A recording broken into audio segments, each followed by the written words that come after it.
On a cold winter morning, she sees her son in a distant ICU with no idea who brought him there. She discovers his father cancelled their health insurance and cheated on her while pretending to protect them. With no justice, no support, and pregnant, she records a video and turns the tables with her own voice.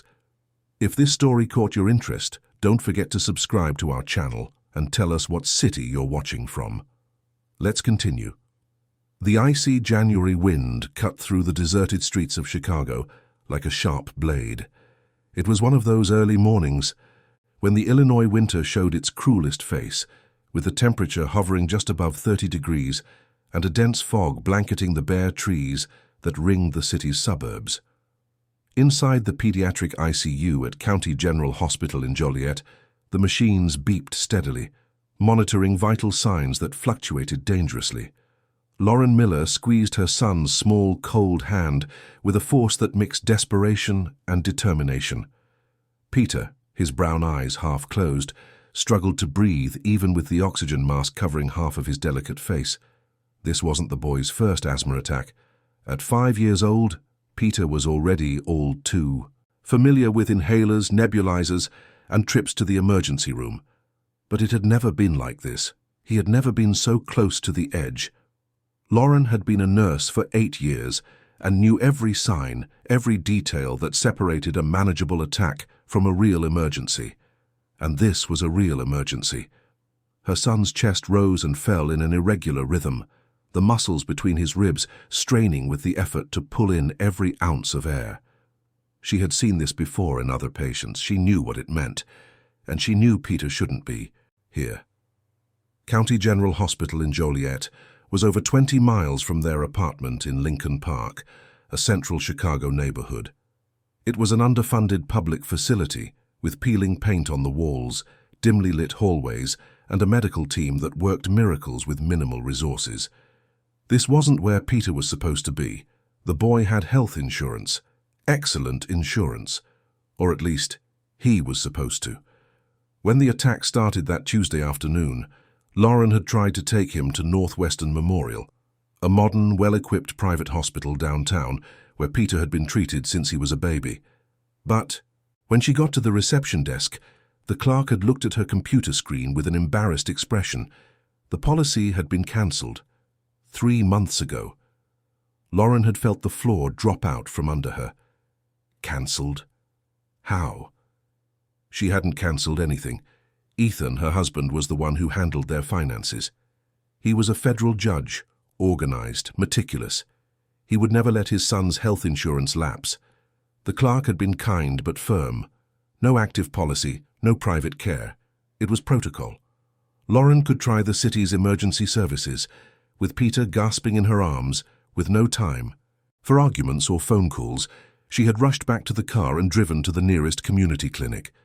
From there, with the boy's oxygen saturation dropping rapidly, they had been transferred by ambulance to County General, and here they were, in the cold of the early morning, in a struggling public hospital, far from everything. Lauren looked at her phone for the 17th time. 17 calls, all to Ethan, all unanswered. The first had been from the Northwestern parking lot, her voice trembling as she explained the situation. The second in the ambulance with Peter moaning beside her. The third, fourth, fifth in the ER hallway, as doctors rushed the boy into a resuscitation room. The ones that followed were made from the waiting room, then from outside the pediatric ICU, between choked-back tears and a rage that was beginning to burn in her chest. And now, at 3:42 a.m., as she held the hand of her son who was fighting to breathe, Lauren stared at her phone screen and saw only the cold log of unanswered calls. Where was Ethan? Why wasn't he answering? He knew Tuesday was her hardest day of the week, the day of her long shift at the community health clinic in Englewood. He knew Peter had been with the nanny until 6 p.m. and then come home. He was supposed to pick the boy up, make him dinner, help with his homework. But when Lauren had gotten home at 7 p.m., Peter was alone. The nanny had left a note on the fridge saying she had to leave in a hurry and that the boy was with his father. Except Ethan wasn't there.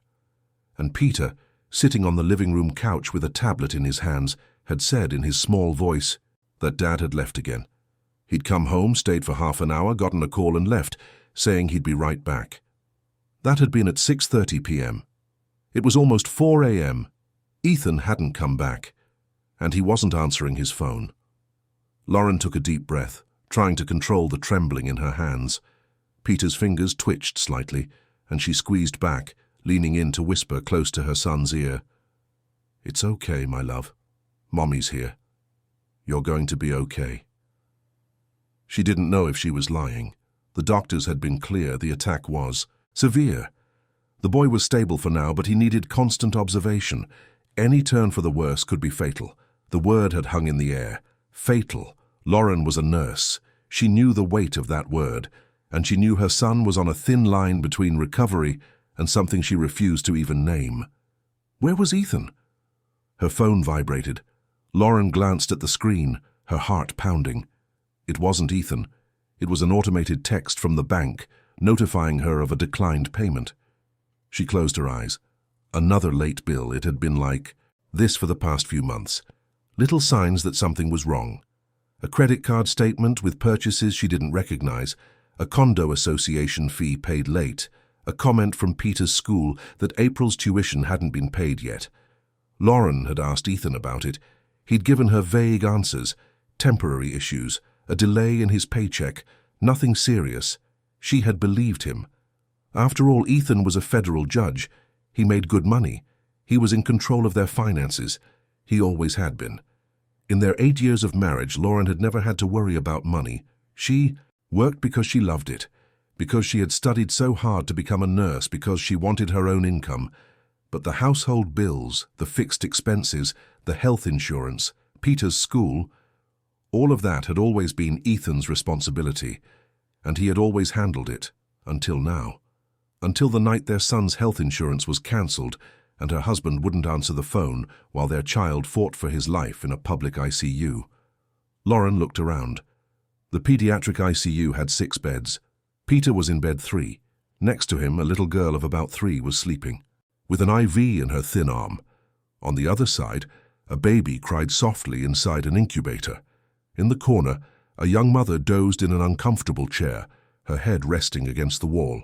The doctors and nurses moved with a quiet efficiency, doing the most with the least. Lauren recognized that rhythm. It was the rhythm of people working with scarce resources and too many patients. She felt ashamed to be there, not because the hospital was bad. The staff was dedicated, but because Peter shouldn't be there. He had insurance. He was entitled to a private room, modern equipment, specialized doctors. Ethan had guaranteed that. He had always said their son's health was the priority.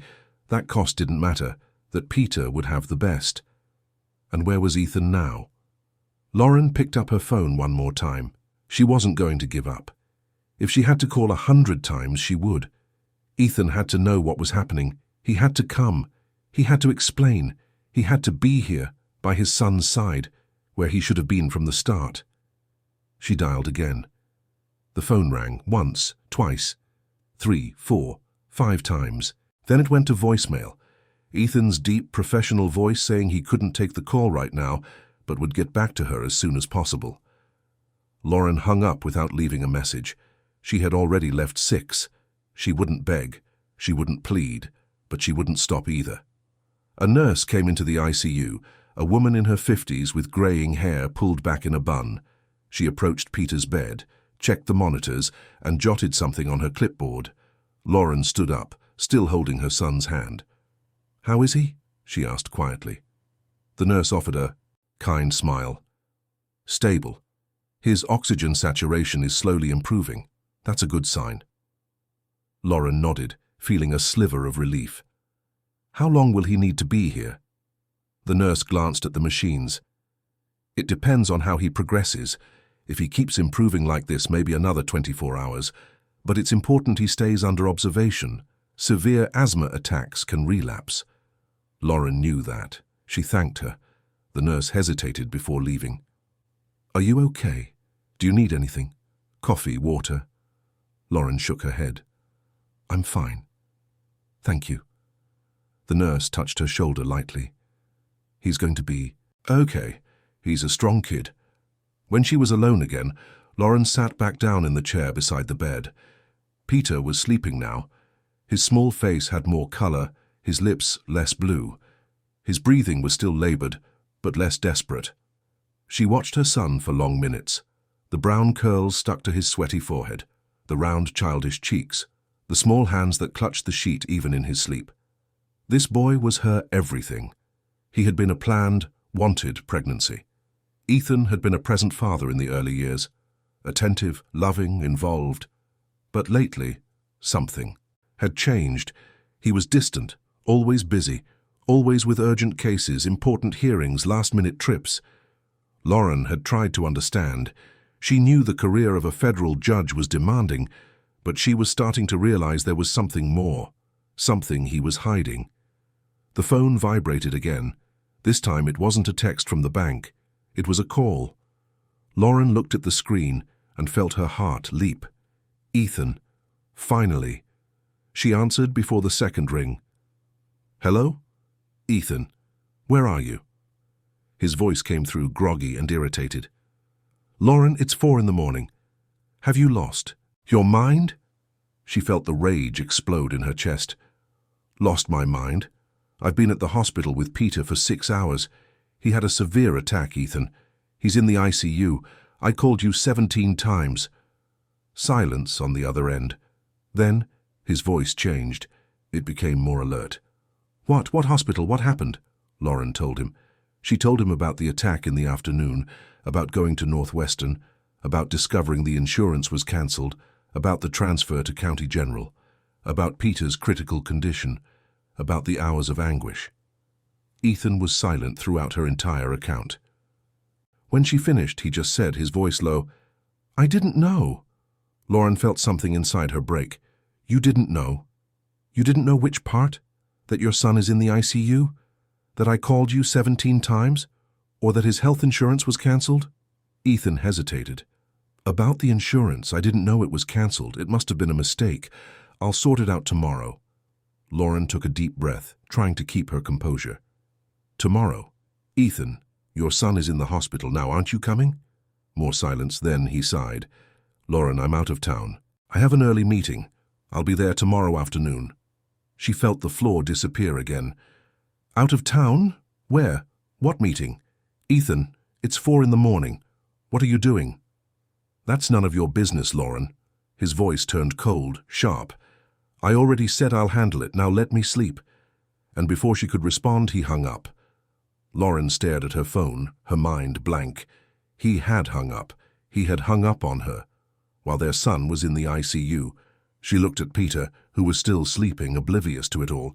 She felt tears burning her eyes, but refused to let them fall. Not here, not now. Later, maybe. When Peter was better. When she had the strength to cry. But right now, all she felt was a cold, growing anger. Where was Ethan? Why had he hung up like that? And why, even after learning his son was in the ICU, hadn't he said he was coming immediately? Lauren picked up her phone one last time. She wasn't going to call Ethan again. She wouldn't give him the satisfaction. But there was someone else who could help. Someone she could always trust. She scrolled through her contacts until she found the name. Dad, Anthony Miller. Her father, a retired U.S. attorney with over 30 years of experience. A man who had dedicated his life to justice with a capital J. Who had taken on corrupt politicians, dishonest businessmen, white-collar criminals. Who had received threats, dealt with pressure, but had never given up on doing what was right. Lauren had grown up watching her father leave for operations in the middle of the night, come home late with stacks of case files, study documents at the kitchen table while she did her homework. She had learned from him that the truth always comes out, that justice, even when slow, was possible, that the fight was worth it. She hesitated before dialing. It was 4:15 a.m. Her father was 72. He'd been retired for 5 years.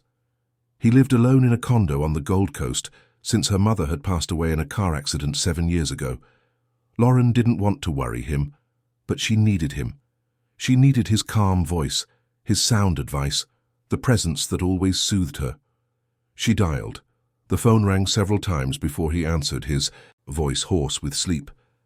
Hello, honey, what's wrong? Lauren felt her throat tighten. Dad, I'm sorry to wake you. I'm at the hospital with Peter. He had a bad asthma attack. Her father's voice was instantly alert. How is he? What hospital? I'm on my way. Lauren told him everything again, this time with more detail. She told him about the cancelled insurance, the ignored calls, the conversation with Ethan. Her father listened in silence until she finished. Then, in a low but firm voice, he just said, "I'll be there in half an hour."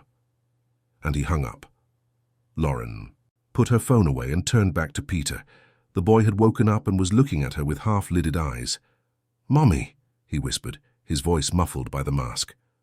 Lauren smiled, brushing the curls from his forehead. "Hey, my love. How are you feeling?" Peter tried to speak but started coughing. She adjusted the pillows, raising the head of the bed slightly. "Easy, don't push it. Just breathe slowly." The boy obeyed, closing his eyes. "Where's Daddy?" he asked after a moment. Lauren felt her heart clench. "He'll be here soon, he's working." Peter nodded, used to his father's absence. Lauren stroked her son's face until he fell asleep again, and she stayed there in the uncomfortable chair, holding his small hand, waiting for her father to arrive. Anthony Miller walked into the ICU at 5:10 a.m. He was a tall, lean man with completely white hair, broad shoulders, and an erect posture that betrayed decades of authority. He was wearing jeans, a wool sweater, and a heavy coat. His brown eyes, identical to Lauren's, scanned the room until they found her. She stood up and he pulled her into a tight hug. He didn't say anything for a few seconds, just held her. Then he stepped back and looked at Peter. "How is he?" Lauren told him about the stabilization, the slow improvement. Her father nodded, approaching the bed, placing his large hand on his grandson's forehead. Peter didn't wake up. Anthony stood there for a long minute just watching the boy breathe. Then he turned to Lauren. "Let's talk outside." They left the ICU and went into the empty hallway. Anthony leaned against the wall, crossing his arms. "Tell me everything again from the beginning." Lauren repeated the story for the third time that morning. This time without tears, with a steady voice. She told him about the cancelled insurance, the 17 calls, the conversation with Ethan, his coldness. Her father listened in silence, with the neutral expression Lauren knew so well. It was the expression he used when he was processing information, connecting dots, assembling a mental puzzle. When she finished, he was quiet for a moment. Then he asked only, "Do you trust Ethan?" Lauren felt the question like a punch to the gut. It was a simple question, but it carried enormous weight. She thought about the answer.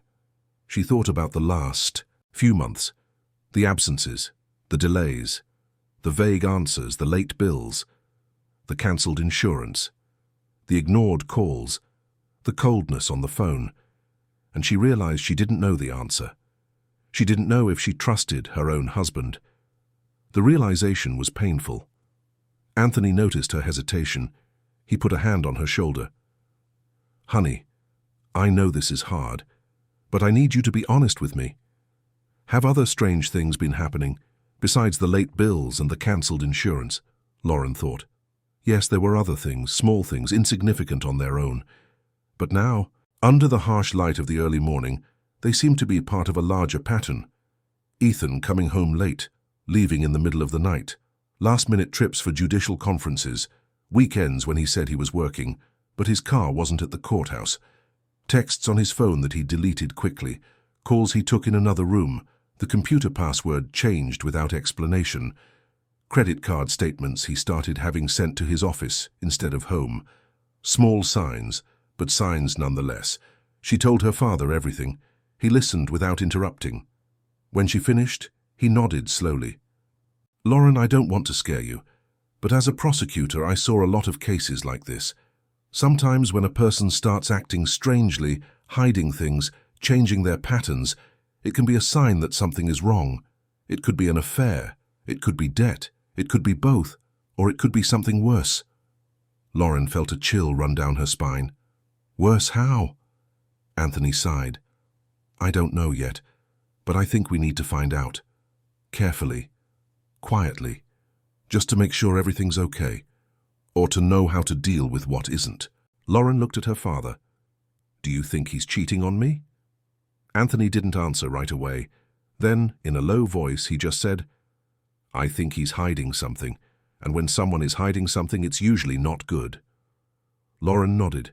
She felt a decision forming inside her. A decision that hours earlier would have seemed unthinkable, but now, after everything that had happened that night, it felt inevitable. I want to know the truth. Anthony looked into her eyes. Are you sure? Because once you start looking, you might find things you don't want to see. Lauren didn't hesitate. I'm sure. I need to know what's happening. I need to know where the money for my son's health insurance went. I need to know why my husband ignored me while our son was dying. Anthony nodded. Okay. We'll do this the right way. Methodically, like an investigation. I'll help you. But you need to be strong, because the truth, whatever it is, might hurt. Lauren looked toward the ICU door where Peter was sleeping. It can't hurt more than this. They went back inside. Anthony stayed there with her, sitting in a chair beside her, holding her hand. The sun began to rise outside, painting the sky orange and pink. The ICU grew brighter. The doctors started their shift change. Nurses came and went. Peter woke up again, more alert this time. Grandpa, he said when he saw Anthony, his voice still muffled but stronger. Anthony smiled. Hey, champ, how are you feeling? Better, Peter replied. Is Grandpa going to stay here? I am. I'm not leaving until you're all better. Peter smiled and went back to sleep. Lauren watched her father with his grandson. She felt an immense gratitude and a growing determination. Something had changed that night. Something that couldn't be undone. She had seen her husband choose to ignore her at the most critical moment. She had seen the coldness, the indifference, the neglect, and she had made a decision. She was going to find out the truth, no matter what it was, no matter how much it hurt, because her son deserved more than this. He deserved a present father. He deserved active health insurance.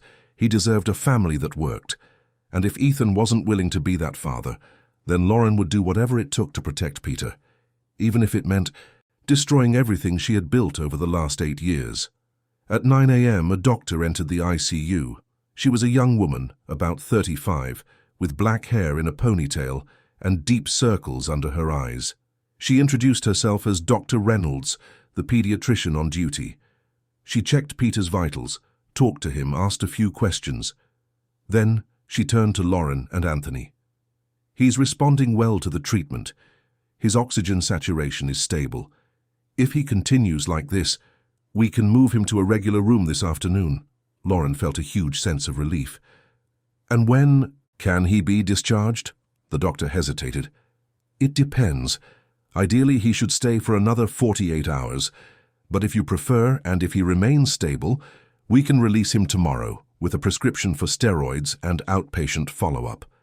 Lauren nodded. I'd rather he stay as long as necessary. The doctor smiled. Great. I'll leave you for now. Let me know if you need anything.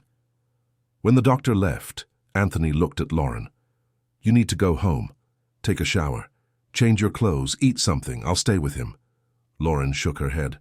I'm not leaving. Her father took her arm. Honey, you're not going to help anyone if you fall apart. Go home. Rest a little.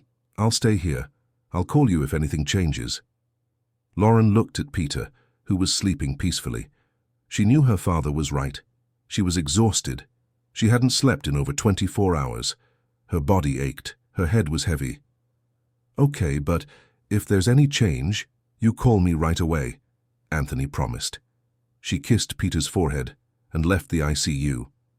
Outside the hospital, the day was cold but sunny. Lauren got into her car and sat there for a few minutes, just breathing, thinking, processing everything that had happened in the last few hours. Then she started the car and pulled out of the parking lot. She didn't go straight home. There was something she needed to do first. Something her father had said. When someone is hiding something, it's usually not good. Ethan was hiding something, and she was going to find out what. Lauren drove through downtown Chicago, past Millennium Park, down Michigan Avenue, past the historic buildings she had known since she was a child. The city was bustling, people coming and going, the rumble of the L, train overhead, the January cold cutting through the air. She didn't know exactly what she was looking for, but she knew where to start. Ethan had said he was out of town. Where? He was a judge at the federal courthouse. The courthouse was downtown, on Dearborn Street. She drove past it. The building stood there, imposing, with the American flag waving from the flagpole. Lauren slowed down. Ethan's car wasn't in the parking lot. She didn't know if she expected to find it there, but its absence confirmed what he had said. He wasn't working, so where was he? Lauren kept driving, with no real destination, just trying to think. Ethan had hung up on her at 4 a.m. He had said he was out of town and had an early meeting. What kind of meeting?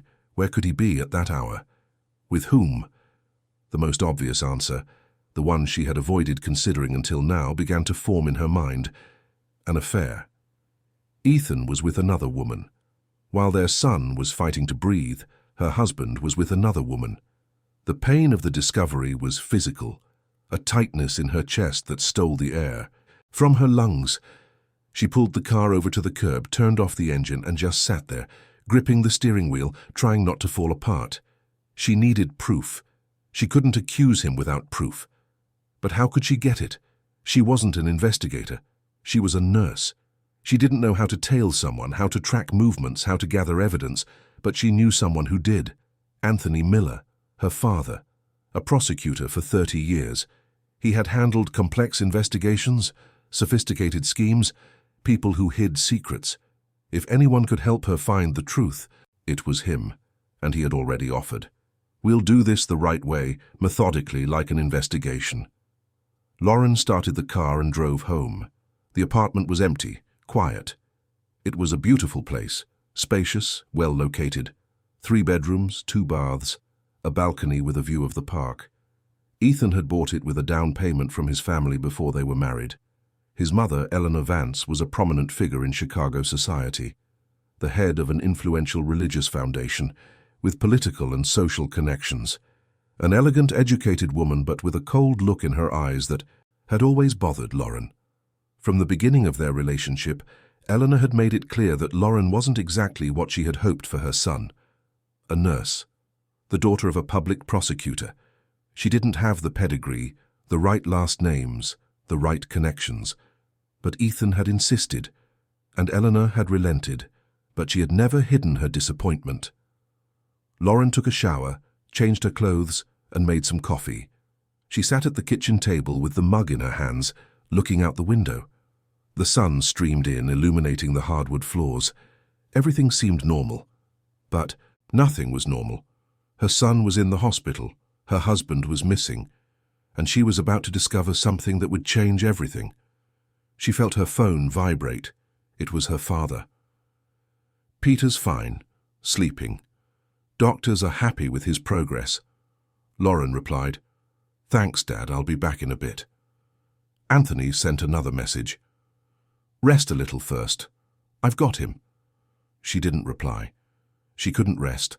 She couldn't close her eyes without seeing Peter's face in the ICU, without hearing Ethan's cold voice on the phone, without feeling the rage burning in her chest. Lauren finished her coffee and went to the bedroom. She opened Ethan's closet. She searched through his clothes, in the pockets of his suits, in the drawers. She didn't know what she was looking for. She was just looking. She found a receipt, the Ritz-Carlton, presidential suite, dated 3 weeks ago. Lauren sat on the bed staring at the piece of paper. A hotel, the presidential suite. Ethan had said he was in New York that weekend for a judicial conference, but the Ritz-Carlton was in Boston. She checked on her phone, confirmed, Boston, not New York.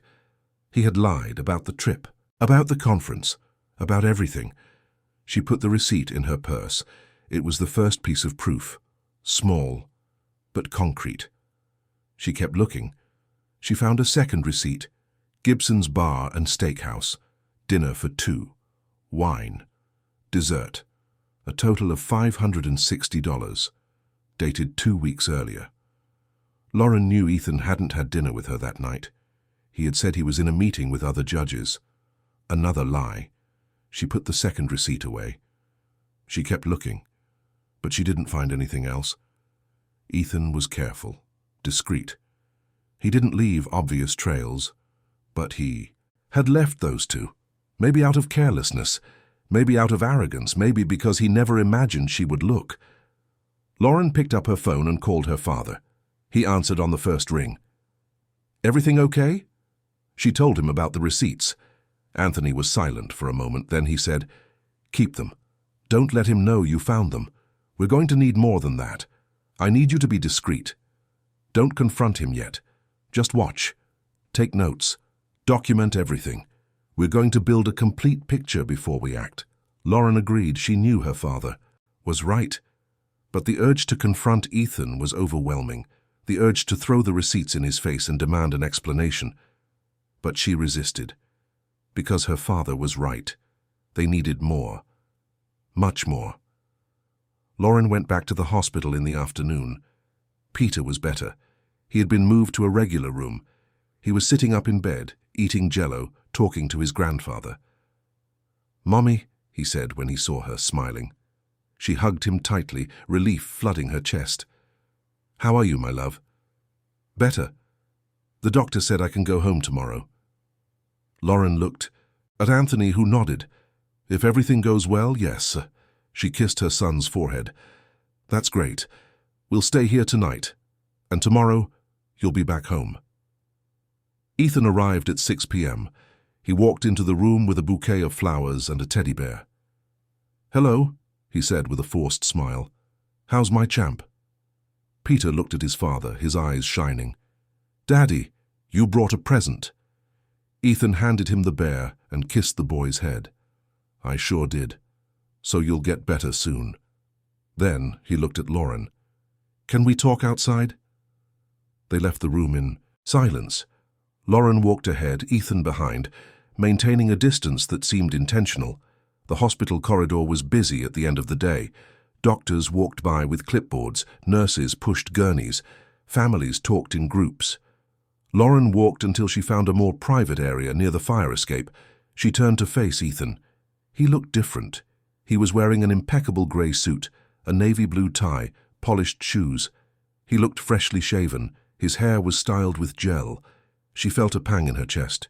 He had dressed up, not to visit his son in the hospital, but for wherever he had been for the last 24 hours. "Where were you, Ethan?" Her voice came out more controlled than she expected. He sighed, as if the question were an annoyance. "Lauren, I already explained. I was taking care of some things." "What things?" Ethan crossed his arms. "Work things. You wouldn't understand." She felt the anger rise. "I wouldn't understand. Your son was in the ICU, and you ignored me all night. 17 calls, Ethan. 17. And you chose not to answer a single one." He looked away. "I didn't see the calls. I had no signal." "A lie." Lauren took a step forward. "You answered at 4 in the morning. You saw all the missed calls, and you still said you wouldn't come, that you had an early meeting. What meeting was that?" Ethan tensed. "That's none of your business." Lauren felt something definitively break inside her. "None of my business. You're my husband. You're Peter's father. Everything you do is my business, especially when it involves our son." Ethan gave a cynical smile. "Our son was well taken care of. You were there. The hospital was treating him. He didn't need me." Lauren was speechless for a moment. The coldness in his voice was shocking. "He didn't need you. Ethan, your 5-year-old son was fighting to breathe in a public ICU because the health insurance you were supposed to pay was cancelled 3 months ago. What do you mean he didn't need you?" Ethan's face changed. The mask of indifference fell for a second and she saw anger, pure anger. "Don't blame me for the insurance. There was a problem with the payment. I'll fix it." "What problem?" Lauren crossed her arms. "What happened to the money, Ethan?" He didn't answer. He just glanced at the expensive watch on his wrist. "I have to go. I have a hearing early tomorrow. Get the papers ready." She blocked his path. "No. You're not leaving here without answering me. Where were you last night? Who were you with?" Ethan stared at her. His dark eyes were as cold as stone. "Get out of my way, Lauren." She didn't move. "Answer me. Where were you?" Ethan took a step forward, invading her space. His voice came out low, threatening. "You're forgetting who I am. I'm a federal judge. I have authority. I have power. And I don't have to answer to you about anything. Now get out of my way before I lose my patience." Lauren felt her heart race, not with fear, with anger, with disappointment, with disgust. She looked into his eyes and saw a stranger. This wasn't the man she had married. This wasn't the father Peter deserved. It was someone else, someone she didn't know. And in that moment, she made a decision. She wouldn't back down. She wouldn't be silent. She would find out the truth. Whatever it took. She stepped aside. Ethan walked past her without a backward glance. He went into the room, gave Peter a quick kiss, said something about coming back the next day and left. Lauren stood in the hallway trembling, not with fear, with determination. She went back into the room. Anthony was sitting by the bed, reading a book to Peter. The boy was laughing at something his grandfather had said. When he saw Lauren, Anthony looked up. She gave him a discreet signal. He understood. He continued reading. Half an hour later, when Peter had fallen asleep, Anthony joined her in the hallway. "What happened?" Lauren told him about her conversation with Ethan. Her father listened in. Silence. When she finished, he just said, "It's time, we're going to find out what he's hiding." Peter was discharged the next day. The doctors recommended rest, regular use of his medication, and a follow-up with a pulmonologist. Lauren took her son home in a cab. Anthony went with them. Ethan didn't show up. He sent a text saying he had hearings all day. Lauren didn't reply. She spent the day taking care of Peter, making meals, giving him his medicine, checking his temperature. The boy was fine, tired, but fine. That night, after he was asleep, Lauren sat with her father in the living room. Anthony opened a folder. Inside were notes, printed documents, photos. He had started investigating. On his own, discreetly, over the last 2 days. While he was at the hospital with Peter, he had been making calls, activating old contacts, moving pieces. "Look at this," he said, showing her a document. "It's the statement for the joint account you have with Ethan." Lauren took the paper. It was pages and pages of transactions. She started reading. At first, everything seemed normal: groceries, pharmacy, gas stations, Peter's school. But starting about 6 months ago, strange. Transactions began to appear. Transfers to accounts she didn't recognize, cash withdrawals, payments to companies with generic names, purchases on sports betting websites, hotels, expensive restaurants, jewelry, women's clothing. Lauren felt her stomach turn. How much? How much did he spend? Anthony showed her a summary. In the last 6 months, over $200,000. Money that came out of their joint account. Money that was supposed to be used for family expenses, for health insurance, for school, for their life. Lauren looked at her father. "How did you get this?" Anthony gave a small smile. "I have my contacts, a friend at the bank, another at the IRS, nothing illegal, just information that's available if you know where to look. And there's more." He showed her another document. "This is Ethan's asset declaration. As a federal judge, he's required to file one annually. Look here." Lauren took the paper. She read it. Ethan had listed the apartment, 2 cars, stock investments, a healthy savings account. But there was something strange. A property she didn't know about. A condo in Miami Beach, Florida. Purchased 8 months ago for $400,000. Lauren looked at her father. "I didn't know about this condo." Anthony nodded. "Exactly, and there's more. The condo is registered in his name, a loan, not in both of your names, which means he bought it without consulting you, using family money." Lauren felt the rage explode. $400,000. He spent $400,000 on a beach condo and didn't tell me, and he cancelled our son's health insurance for non-payment. Anthony put a hand on her shoulder. "Breathe. I know it's hard, but we need to keep a clear head. There's more you need to know." He picked up another folder. Inside were photos. Lauren recognized Ethan. He was in a restaurant with a woman, young, beautiful, long blonde hair, a low-cut red dress. They were laughing, toasting with wine glasses. The photo had been taken from a distance, but it was clear enough. "Who took this?" "A private investigator. I hired him yesterday. He's been following Ethan since he left the hospital. Lauren looked at the other photos. Ethan entering a hotel. The same hotel from the receipt she had found, the Ritz-Carlton in Boston. The woman entering later. Ethan leaving the next morning, alone. The woman leaving half an hour later, also alone. Who is she? Anthony showed her another sheet of paper. Her name is Brooke Evans, 28 years old, works as a press aide at a law firm here in Chicago, single, no kids, rents an apartment on the Gold Coast, has very active social media accounts, posted a photo at the Ritz-Carlton the same weekend Ethan was there. Lauren looked at the photos again. She felt something strange. It wasn't jealousy. It was disgust. Disgust for Ethan, for his lies, for his betrayal, for his complete lack of respect. He was with her while he claimed to be, at a judicial conference, while his wife was at home taking care of their son alone, while their family's money was being siphoned off to support a mistress. "Do you want me to keep investigating?" Anthony asked gently. Lauren nodded.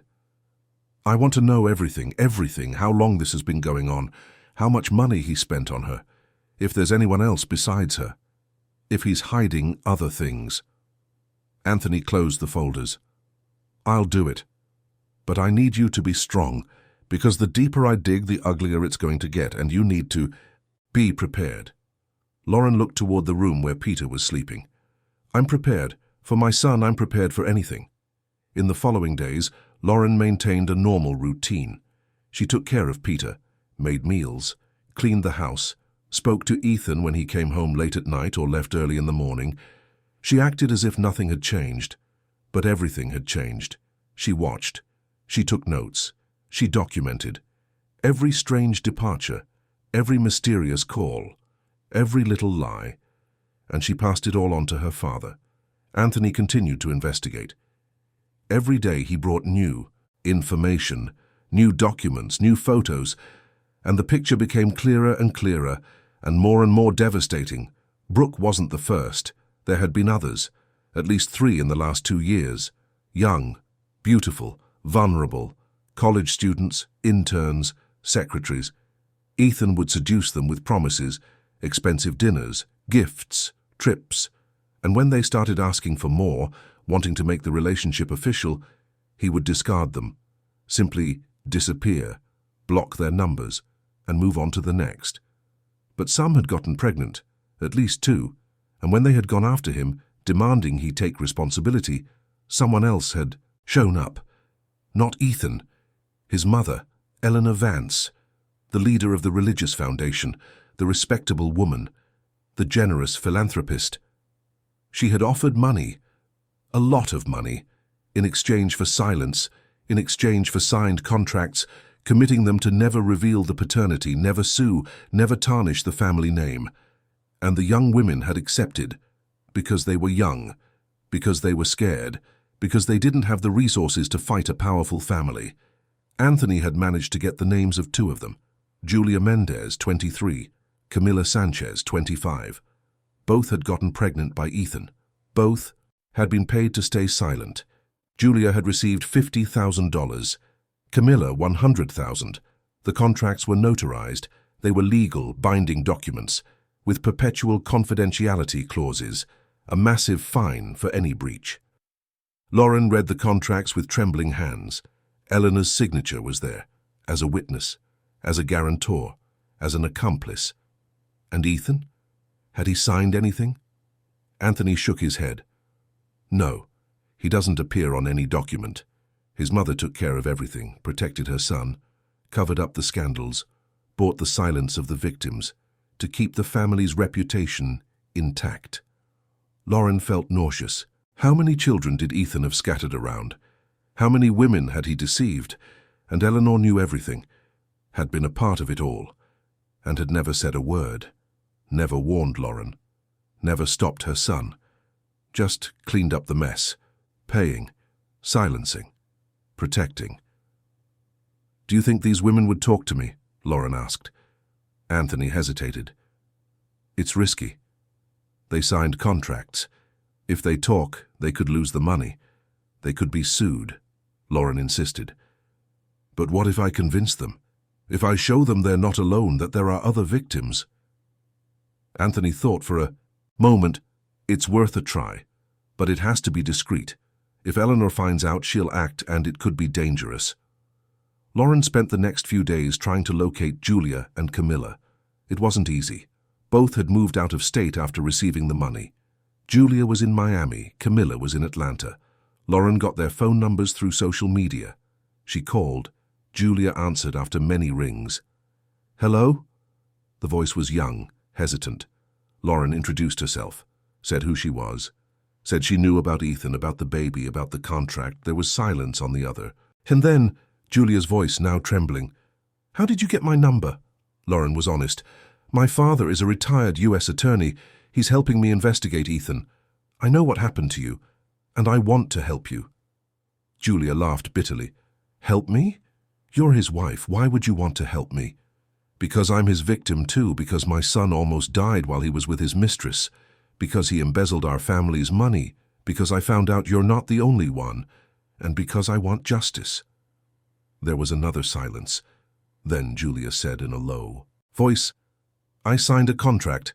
If I talk, I could lose everything." Lauren took a deep breath. "I know, and I won't force you.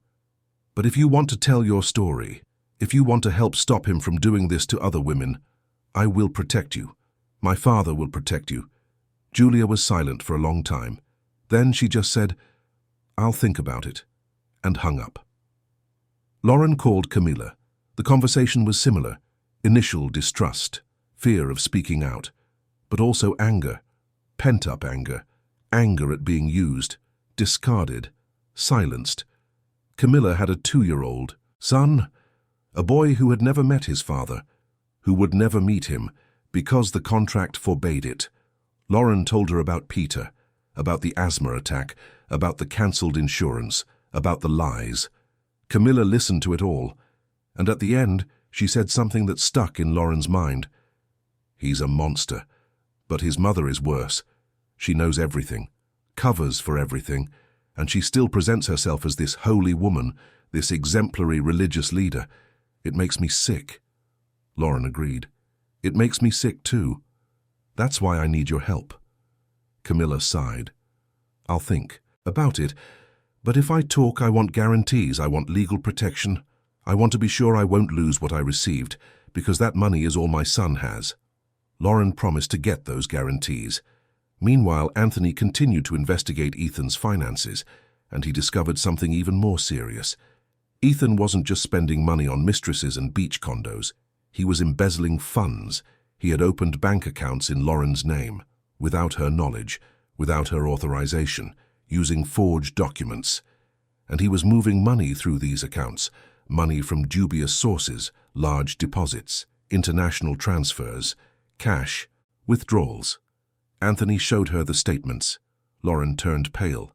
"This is fraud, forgery, money laundering. He's using my name. If they find out, I'll be investigated, arrested." Anthony nodded. "That's why we need to act fast. We need to gather all the evidence, document everything, and then turn it over to the right authorities before he implicates you even further." Lauren was devastated. It wasn't just cheating. It wasn't just misusing family money. It was a crime, a federal crime, and Ethan was using her name to cover it up. If she didn't act, she would be considered an accomplice. She could lose everything. Custody of Peter, her job, her freedom. Panic began to set in, but Anthony calmed her down. "Honey, breathe. We have proof you didn't know. We have the dates. We have witnesses that you were at work when the transactions were made. We can prove your innocence, but it has to be now. We can't wait any longer." Anthony scheduled a meeting with a forensic accountant, Danielle Roberts, an expert in financial fraud investigation.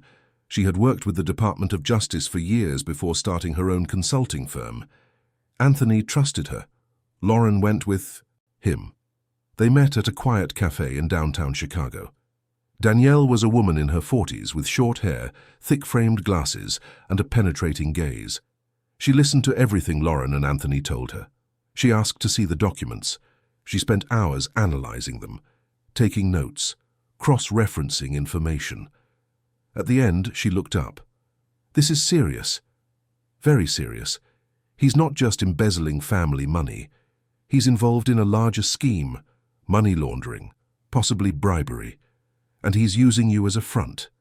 Lauren felt the world crumble. A larger scheme, Danielle explained. The international transfers, the deposits with no clear origin, the cash withdrawals.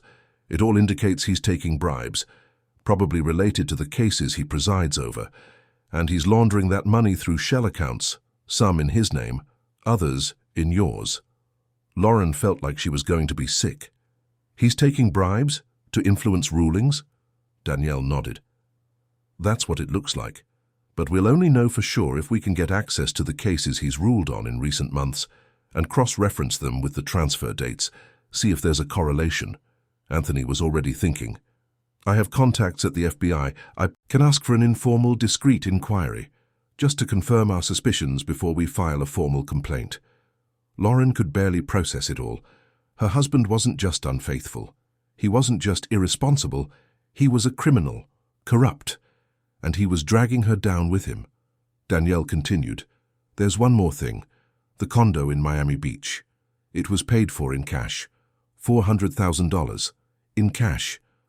That's highly suspicious. No one pays for a property of that value in cash unless they're trying to hide the origin of the money. Lauren looked at her father. What do I do now? Anthony held her hand. You keep acting normal. Don't let him know that you know.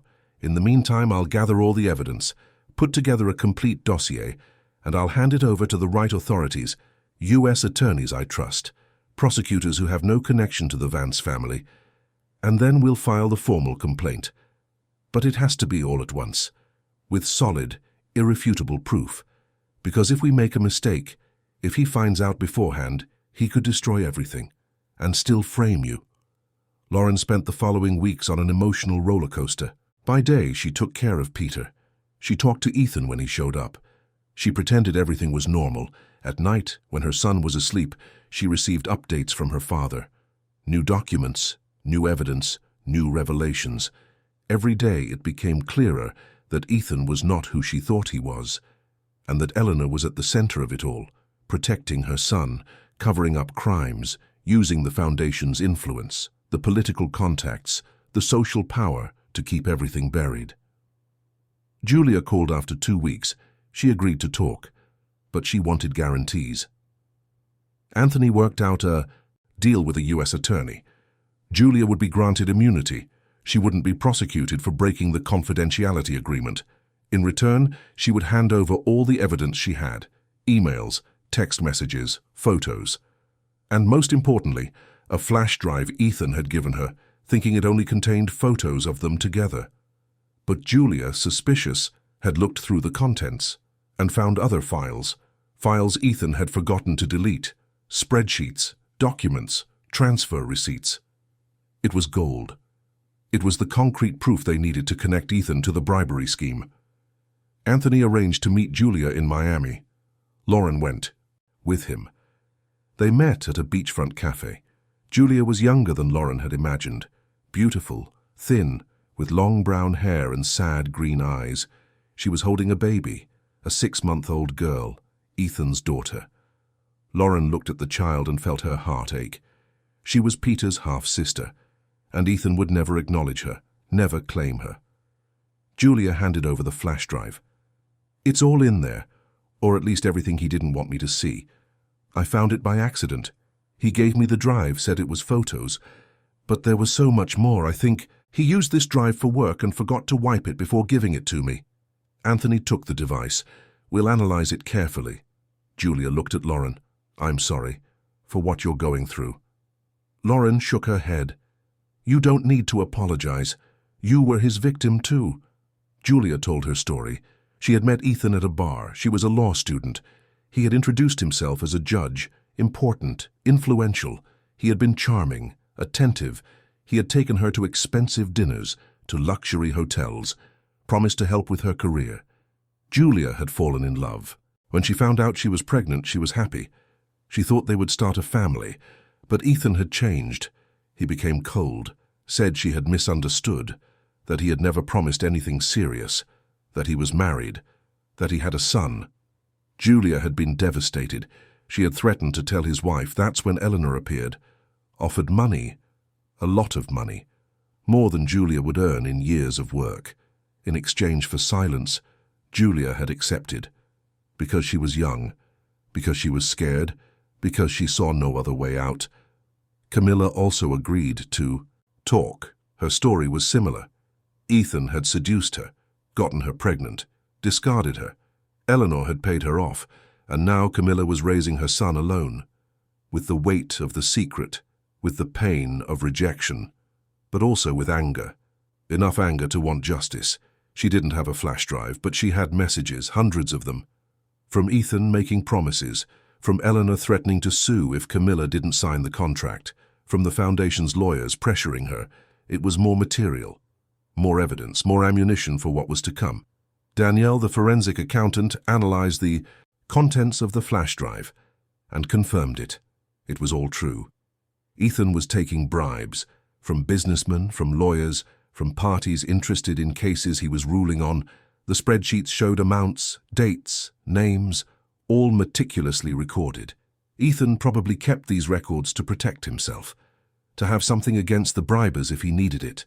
But now those records were being used against him. Danielle cross-referenced the information with public case files. The correlation was clear. Favorable decisions coincided with deposits. Large sums preceded controversial sentences. It was a systematic, organized scheme, and Ethan was at the center. Anthony took everything to a trusted U.S. attorney, Mark Bennett, known for investigating corruption in the judiciary. Mark analyzed the material, spent days reviewing it. Then he called Anthony and Lauren in for a meeting. "This is solid, very solid. We have documents, witnesses, financial proof. I'm going to open a formal confidential investigation, and we're going to request authorization for wiretaps, access to bank records, and search and seizure warrants. But you need to be prepared. When this comes to light, it's going to be a huge scandal. The media will be all over it. The Vance family will react, and it could get ugly." Lauren was ready. "I want justice for me, for my son, for all the women he deceived." Mark nodded. "We'll get justice, but it will take time. Investigations like this are slow. They need to be built carefully. Any mistake could bring the whole thing down." Lauren went home that night with a mix of relief and anxiety. Relief because she was finally taking action. Anxiety because she knew the storm was just beginning. Ethan came home late, as usual. Ate dinner alone. Barely spoke to her. Went to bed without saying goodnight. Lauren stayed in the living room, looking out the window, watching the lights of Chicago twinkle in the distance. She thought about everything she had discovered in the last few weeks, the lies, the betrayals, the crimes, and she felt a cold clarity. She didn't love Ethan anymore. Maybe she never really had. Maybe she had loved the idea of him, the respectable judge, the provider husband, the present father. But that person had never existed. It was just a mask. And now the mask had fallen, revealing the monster behind it. In the following days, Lauren maintained her routine. But there was something different about her, a new strength, a determination she didn't have before. She was no longer the submissive wife who accepted the absences, the vague excuses, the unexplained delays.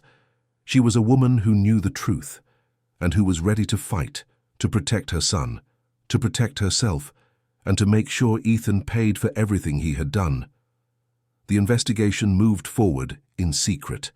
Mark Bennett got court authorization for the bank records, for the wiretaps, for email monitoring. The net was closing in, slowly but surely. And then something unexpected happened. Lauren discovered. She was pregnant. Again. She had taken a test after being 2 weeks late. 2 lines. Positive.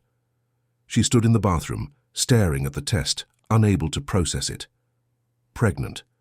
With Ethan's child. The man who had betrayed her. Lied. Stolen. Corrupted. The man she was about to turn in. She wanted to cry, to scream, to break everything. But she did none of that. She just put the test in a drawer and decided she would tell someone. But not Ethan, her father. Anthony was silent when he heard. Then he just asked, "What do you want to do?" Lauren looked at him. "I'm having this baby, not because of Ethan, but because it's my child too, and I'm going to protect this child just like I protect Peter." Anthony hugged his daughter. "We'll protect them together, both of them. You're not alone." Lauren decided not to tell Ethan yet, not at that moment, because she knew he would use it. He would try to manipulate her. He would feign remorse. He would promise to change. And she wasn't going to fall for it. Not again. The pregnancy was hers, and she would decide when and if she would reveal it. For now she had other priorities: the investigation, the evidence, the preparation for what was to come. And with each day, she grew stronger, more determined, more certain that she had made the right choice: to fight, to not be silent, to not let Ethan destroy any more lives. The most painful revelation was yet to come, and it would come from where Lauren least expected it, from the person she trusted most, her best friend, Patricia Davis. Patty, as she was called. Friends since nursing school. 15 years of friendship. Maid of honor at her wedding. Peter's godmother. The person who knew all of Lauren's secrets, all her anxieties, all her fears. The person who had comforted her when her mother died, who had celebrated when Peter was born, who was always there, at every moment. Lauren had told Patty everything, about her suspicions, about the investigation, about the evidence, about the pregnancy. Everything, because she trusted her, because she thought Patty was on her side. But she was about to discover she was terribly wrong. It was on a September morning that Lauren discovered the truth about Patricia. The Illinois autumn had arrived with force, bringing cold rains that soaked the streets of Chicago and cast a melancholic air over the city. Lauren was in her 3rd month of pregnancy. She wasn't showing yet, but the morning sickness was constant. Peter had gone back to school after his asthma attack and was doing well, taking his medication regularly, with a pulmonologist checkup every 2 weeks. Ethan continued his routine of absence and coldness. He came home late, left early, barely looked at her. Lauren kept up the facade, because that's what Anthony and U.S. Attorney Mark Bennett had asked her to do: keep everything normal, until the investigation was complete, until all the evidence was gathered, until it was time to act. The investigation was progressing. The wiretaps had captured compromising conversations, Ethan negotiating rulings, agreeing on amounts, setting up meetings with businessmen interested in favorable judgments. The bank records had revealed more shell accounts, more suspicious transfers, more illegal money circulating. The prosecutor was building a solid, irrefutable case, but he needed more time, a few more weeks, maybe a month. And Lauren waited, staying calm, staying in control. But inside, she felt the pressure building every day. It was Patricia who suggested coffee that Thursday morning. She called saying she missed her, that it had been a while since they'd really talked, that she wanted to catch up. Lauren agreed. They met at a cafe on the Gold Coast, near Patty's apartment. Lauren dropped Peter off at school and went. Patty was there, sitting at a corner table with a half-finished cappuccino. She was wearing a green dress, her black hair loose on her shoulders, her makeup flawless. She smiled when she saw Lauren. They hugged, sat down, ordered more coffee. They talked about trivial things for the first few minutes. The weather, work, plans for the weekend. But Lauren sensed something was off. Patty was tense. She avoided direct eye contact. She checked her phone frequently. She seemed nervous. "Is everything okay, Patty?" Lauren asked. Her friend smiled, but the smile didn't reach her eyes. "Everything's fine. Why do you ask?" Lauren shrugged. "You seem strange, different." Patty took a sip of her cappuccino, looked out the window. Then she turned to Lauren. "I need to tell you something." Lauren felt her heart race. "What?" Patty hesitated, looked at her phone again. Then she took a deep breath. "Lauren, I didn't want to do this, but I have no choice. You need to stop this investigation. You need to stop gathering evidence against Ethan. You need to leave everything as it is." Lauren froze. How do you know about the investigation? The information was confidential. Only Anthony, Mark Bennett, Danielle, and the ex-mistresses knew, and Patricia. Lauren had told Patty because she trusted her, because she thought it was safe, because never in 15 years of friendship had she had any reason to doubt her. But now, seeing her friend's face, seeing the tension, seeing the way she avoided her gaze, Lauren began to understand. "Patty, what did you do?" Her friend looked away. "I did what I had to do, to protect myself, to protect my family." Lauren felt her blood run cold. "You told someone?" Patty nodded slowly. "I told Eleanor." The world stopped. Lauren stared at Patricia, unable to process it. "You told Ethan's mother, Eleanor Vance?" Patty put her cup down with trembling hands. "I had no choice, Lauren. She came to me. She said she knew you were investigating. She said if I didn't cooperate, she would destroy my life. She'd make me lose my job. She'd spread lies about me. She'd ruin me." Lauren felt the rage explode. "So you chose to betray me, to turn me in, to sacrifice our 15-year friendship to protect yourself?" Patty had tears in her eyes. "You don't understand. Eleanor is powerful. She has connections, she has money, she has lawyers. If she wanted to, she could destroy me." Lauren stood up. Her voice came out low, sharp. "She may be powerful, but you're a coward." Patty reached out her hand. "Lauren, please, try to understand." Lauren backed away. "No, I won't understand. And I don't want to see you in my life ever again." She left the cafe in a light rain, got into her car with trembling hands, drove to her father's office downtown. Anthony was in a meeting, but he stopped everything when he saw the state his daughter was in. He took her into his private office.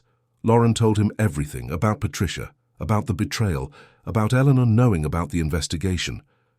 Anthony's face grew serious. "If Eleanor knows, she's going to act, quickly. We need to warn Mark, speed up the process, file the formal complaint now, before she destroys the evidence, before she buys off witnesses, before she uses her influence to get everything dismissed."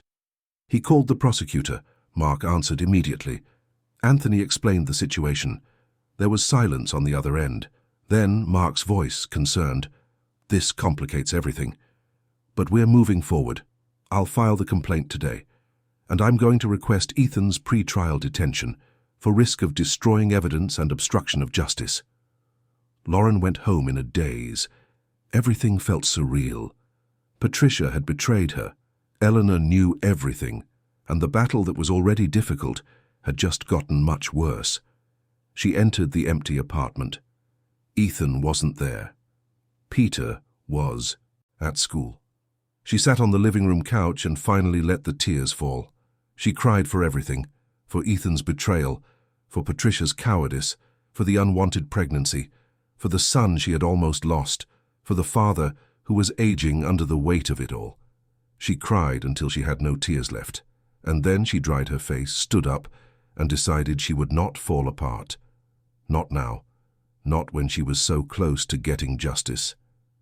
U.S. Attorney Mark Bennett filed the complaint on Friday.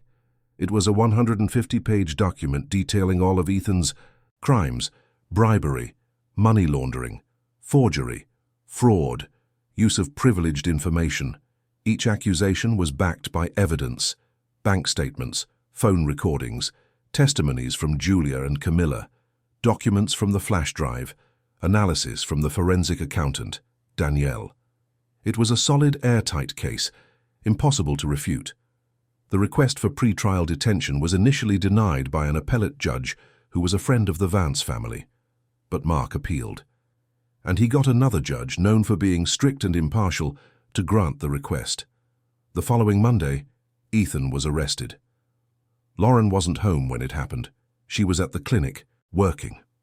She got the call from Anthony. "Honey, they arrested Ethan just now, half an hour ago." She felt a mix of relief and terror. This was it. It had started. There was no turning back. "Where is he?" "At the FBI field office. He'll have a detention hearing tomorrow. His lawyer is probably already on it. And so is Eleanor. Brace yourself because it's going to get ugly." Lauren thanked him and hung up. She went back to work, trying to maintain a sense of normalcy. But inside, her heart was pounding. It was real, it was happening, and nothing would ever be the same. The news of the arrest of Ethan Vance, a respected federal judge, son of Eleanor Vance, leader of one of Chicago's most influential religious foundations, exploded in the press. Within hours, it was in every newspaper, on every website, all over social media. Federal judge arrested for corruption. Bribery scheme in the judiciary. Judge used position for illicit enrichment. The headlines were sensational. The comments, fierce. Some defended Ethan, said it was a political witch hunt, a setup, that such a respected judge couldn't be corrupt. Others celebrated, said justice was finally being served, that it was time to clean up the judiciary, that he needed to be punished as an example. Lauren picked Peter up from school that afternoon. Some mothers looked at her with pity, others with morbid curiosity. One approached her. "Lauren, I saw the news. I'm so sorry if you need anything." Lauren thanked her and left quickly. In the car, Peter asked, "Mommy, why is everyone looking at us?" Lauren took a deep breath. "Because Daddy is having some problems, my love. But it's going to be okay." Peter nodded, used to not fully understanding the adult world. At home, Lauren turned on the TV. Every channel was covering it. They showed photos of Ethan, photos of the family, photos of her. Lauren saw herself on the screen. An old picture from their wedding. Her in a white dress, smiling, happy, next to Ethan. The caption read, "Wife of corrupt judge claims to be unaware of crimes." Lauren felt sick. Eleanor Vance gave an interview on Monday night. She called a press conference in the hall of the religious foundation she led. She appeared impeccable. A white suit, grey hair in an elegant bun, perfect makeup, erect posture. She spoke with a firm voice. "My son is innocent. He is the victim of a setup orchestrated by unscrupulous people who want to destroy our family. The accusation was fabricated by my daughter-in-law, Lauren Miller, an emotionally unstable woman who cannot accept the end of her marriage and has decided to use low methods to get revenge. She manipulated evidence, forged documents, coerced witnesses, and she is using the media to defame my son. But the truth will prevail. Ethan is a judge of integrity, honest, dedicated, and we will prove his innocence." Lauren watched the press conference with a cold heart. Eleanor was lying, twisting everything, blaming her, turning the victim into the villain. And the worst part, it was working. The comments on social media changed their tone. People started questioning Lauren, calling her a gold digger, a manipulator, vengeful. They said she wanted the money, that she had made it all up, that she was the criminal. Lauren turned off the TV, picked up her phone, called her father. "Dad, she's accusing me. She's saying I forged everything." Anthony was calm. "I saw. It's what she does. She manipulates public opinion, creates a favorable narrative, but it won't work. We have solid proof, real documents, reliable witnesses. Mark will rebut everything. Trust me." But it got worse. On Tuesday, Lauren received a notification from the Illinois Board of Nursing. Her license was suspended. There were complaints of professional misconduct, improper use of patient information, negligence, unethical behavior. Lauren was confused. What complaints? What misconduct? She had never done anything wrong at work. She had always been professional, careful, ethical. She called the board. The clerk was evasive. "The complaints are anonymous. I can't give you details, but there is an administrative process underway. Until it's concluded, your license is suspended." Lauren hung up, stunned. Without a license, she couldn't work. Without work, she had no income. Ethan had frozen their joint account, claiming Lauren was using family money illicitly. She was without resources, without a job, without money, and pregnant. Anthony tried to help. He offered her money, a place to live, but Lauren refused. She didn't want to involve her father any more than he already was, especially because something worse was about to happen. On Wednesday afternoon, Anthony called, his voice strained. "Honey, I need to tell you something." Lauren felt her heart clench. What is it, Dad? He took a deep breath. The IRS has reopened an old case from when I was a prosecutor, 20 years ago. They're saying there were irregularities, that I took bribes, that I embezzled funds. It's all lies, honey. I never did any of that. But they're using this to discredit me, to discredit you, to destroy our family. Lauren felt the world spin. They're reopening old cases, to frame you, Anthony confirmed. It's Eleanor. She has contacts at the IRS. She has influence. She's using everything to destroy us. On Thursday morning, Anthony had a heart attack. He was at home. Alone. A neighbor heard a noise and called an ambulance. They took him to the hospital. Lauren rushed over. Her father was in the ICU, conscious but weak. She held his hand. Dad, you're going to be okay. Anthony smiled with effort. I will be, honey. But you need to be strong. You need to keep going. Don't give up. Don't let them win. Lauren promised. Tears streamed down her face. She stayed there, by his bed, holding her father's hand, remembering all the times he had held hers, when her mother had passed, when Peter was born, when Ethan had shown his true colors. Her father had always been her safe harbor, her rock, and now he was here, weakened, because of her, for fighting by her side. The doctors said Anthony had had a mild heart attack. He would recover, but he needed complete rest, no stress, no worries. Lauren knew that was impossible, with everything that was happening, with the investigation, with the accusations, with Eleanor manipulating everything, but she did her best. She stayed with her father at the hospital.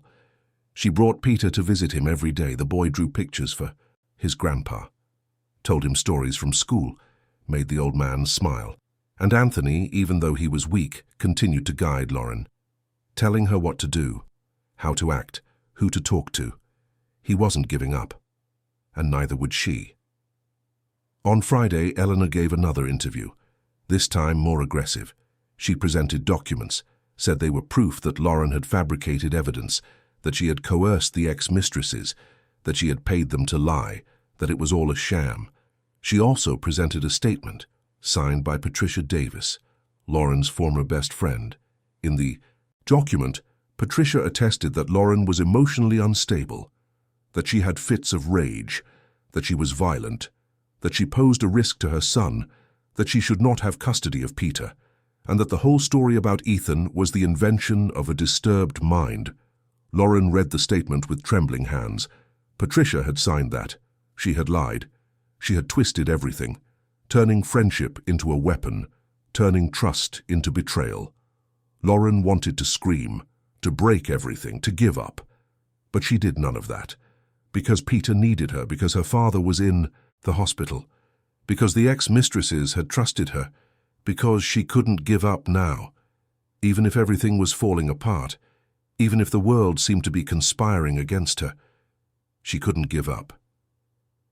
U.S. Attorney Mark Bennett got in touch. He was worried. Lauren, Eleanor is using every resource she has. She's buying testimony, manipulating documents, pressuring witnesses. Julia and Camilla are scared. They said they've received threats, that lawyers from the foundation approached them, offering money to recant, saying that if they didn't, they would be sued for breach of contract, for defamation, for everything. Lauren felt desperate. Are they going to give in? Mark hesitated. I don't know. I'm trying to protect them, but the pressure is immense, and they're young, vulnerable, they're scared.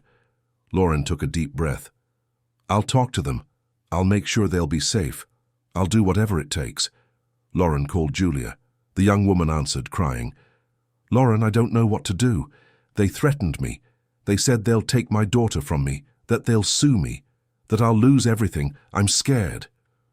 Lauren tried to calm her down. Julia, you're not alone. The prosecutor will protect you. My father will protect you. I will protect you. But you have to be strong. You have to stick to your testimony. Because if you give in, he'll get away with it. He'll do this to other women. He'll keep destroying lives. Julia sobbed. I know. But I'm so scared. Lauren promised she would find a way to protect her, to ensure her safety, to make sure she wouldn't suffer any repercussions. She called Camilla. The conversation was similar. Fear, threats, pressure. Camilla was firmer, more resolute, but also frightened. "Lauren, I'm not backing down, because he needs to pay. But if something happens to me, if they take my son from me, you'll have that on your conscience." Lauren felt the weight of responsibility. She knew she had dragged these women into a war that wasn't theirs, but that they now had to fight, because they had chosen to speak, because they had chosen to seek justice, and Lauren would do everything in her power to make sure they didn't regret it. But the pressure continued. The following week, Julia backed down. She called Mark saying she would no longer testify, that she had changed her mind, that she didn't want to be involved anymore. Mark tried to convince her, but she was adamant. She hung up, blocked his number, disappeared. Lauren was devastated. Without Julia's testimony, the case was weaker. There was still Camilla. There was still the evidence from the flash drive. There were still the bank statements. But Julia's absence was a blow. Mark tried to downplay it. "We still have a strong case. We can proceed without her." But Lauren knew Eleanor was winning. She was managing to silence the witnesses. She was manipulating the narrative. She was turning public opinion. And she was using all the power she had to destroy anyone who stood in her way. At the detention hearing, Ethan was released. The judge accepted the defense's argument that he was not a flight risk or a threat to destroy evidence, that he was a respected judge, that he had roots in the community, that he deserved to await trial at liberty. Mark appealed, but the appeal was denied.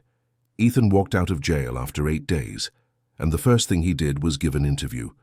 He appeared alongside his mother, alongside renowned lawyers, and declared his innocence.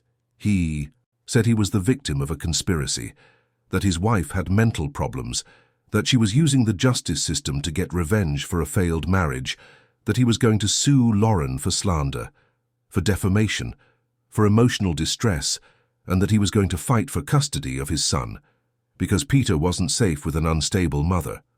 Lauren watched the interview with a broken heart. Ethan was free. He was turning the tables. He was playing the victim. And the worst part, it was working. People started to believe him, to doubt her, to wonder if the whole story wasn't really an invention. After all, he was a judge. She was just a nurse. He had power. She had nothing. Who would the public believe? The answer was obvious and painful. The final straw came on a Tuesday. Lauren received a court summons. Ethan was filing for custody of Peter, alleging that she was unfit to care for their son, that she posed a risk, that she was emotionally unstable, that she had no financial means, that she was pregnant again and wouldn't be able to give adequate attention to 2 children. And the worst part, he was demanding rights over the unborn baby. He wanted joint decisions, visitation, participation in the pregnancy, all backed by a court order, signed by a judge who was a family friend. Lauren read the document in horror. He was using the baby. He was using the pregnancy as a weapon. He was trying to control even the child that hadn't been born yet. Mark filed appeals. He argued that the request was absurd, that there was no legal basis, that Ethan was under investigation for serious crimes, that he couldn't have custody of anyone. But the judges reviewing the case were all allies of Eleanor. They all owed her favors. They were all afraid of her influence, and one by one the appeals were denied. Ethan got regular visitation with Peter. He got to participate in decisions about school, about his health. He got rights over the baby. And Lauren could do nothing, just watch her life fall apart. Anthony was discharged from the hospital, but he came home frail, aged. Lauren saw the weight of everything on her father's shoulders, and she felt guilty. Guilty for getting him involved, guilty for causing the heart attack, guilty for destroying their whole family. But Anthony, even weak, didn't give up. "Honey, this isn't over. We're going to keep fighting. We're going to prove the truth, even if it takes time, even if it's hard. We can't give up." Lauren wanted to believe him, but she was exhausted, physically and emotionally. The pregnancy was advancing. She was in her 5th month. Her belly was starting to show, and every day was a struggle to get up, to take care of Peter, to deal with the hearings, the lawsuits, the accusations, with the world crumbling around her. The case against Ethan was stalled. The case had been moved to a court in another city due to suspicion of bias from local judges, but even there, things weren't moving. Appeals, postponements, requests for discovery, all designed to delay, to wear her down, to make Lauren give up. And it was working. She was tired, so tired that some days she could barely get out of bed. Peter noticed. "Mommy, are you sad?" Lauren forced a smile. "No, my love. I'm just tired. But I'll be okay." And she would hug her son, trying to project a confidence she didn't feel. Isolated. That's how Lauren felt. Isolated. Patricia had betrayed her. Her other friends had drifted away, afraid of getting involved, afraid of being associated with the scandal, afraid of Eleanor. Lauren was alone. She only had her father, and Peter, and the baby growing in her belly. That was everything, her only support, her only reason to keep going, because if it were just for her, maybe she would have given up. Maybe she would have surrendered. But it wasn't just for her. It was for her children. It was for the ex-mistresses. It was for all the women Ethan had deceived. It was for justice. And she couldn't give up, even if everything seemed lost, even if the whole world was against her. She had to keep going. It was on a cold November night that Lauren had the idea. She was home alone. Peter was sleeping.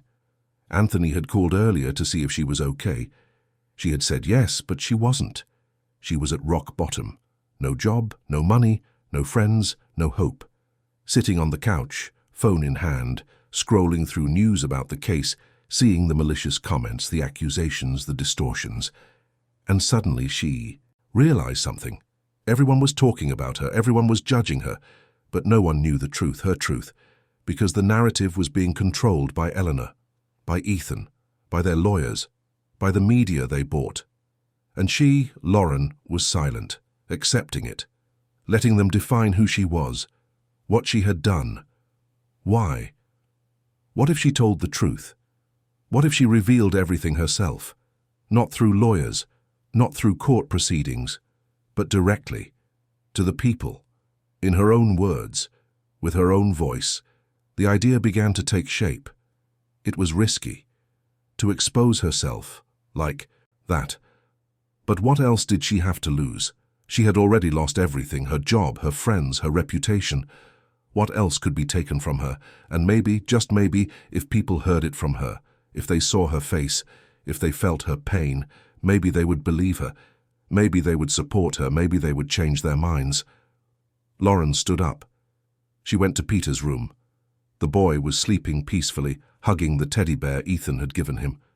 She sat on the bed, took out her phone, opened the camera, positioned it, took a deep breath, and pressed record. She started to speak, in a low voice so as not to wake her son, but firm, no tears, no drama. Just the truth. "Hi, my name is Lauren Miller. You've probably heard of me.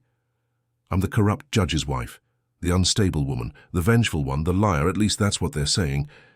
But I'm here to tell my side of the story, because everyone has a right to the truth, and the truth is, I didn't make anything up. I didn't forge evidence.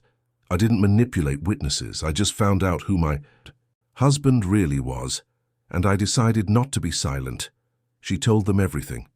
The night in the ICU, the 17 ignored calls, the discovery of the cancelled insurance, the affairs, the ex-mistresses, the unacknowledged children, the silence contracts, the corruption scheme, the embezzlement, the forgery, Eleanor's involvement, Patricia's betrayal, her father's heart attack, the loss of her job, the threats, the pressure, everything, in detail, calmly, without hatred, just facts.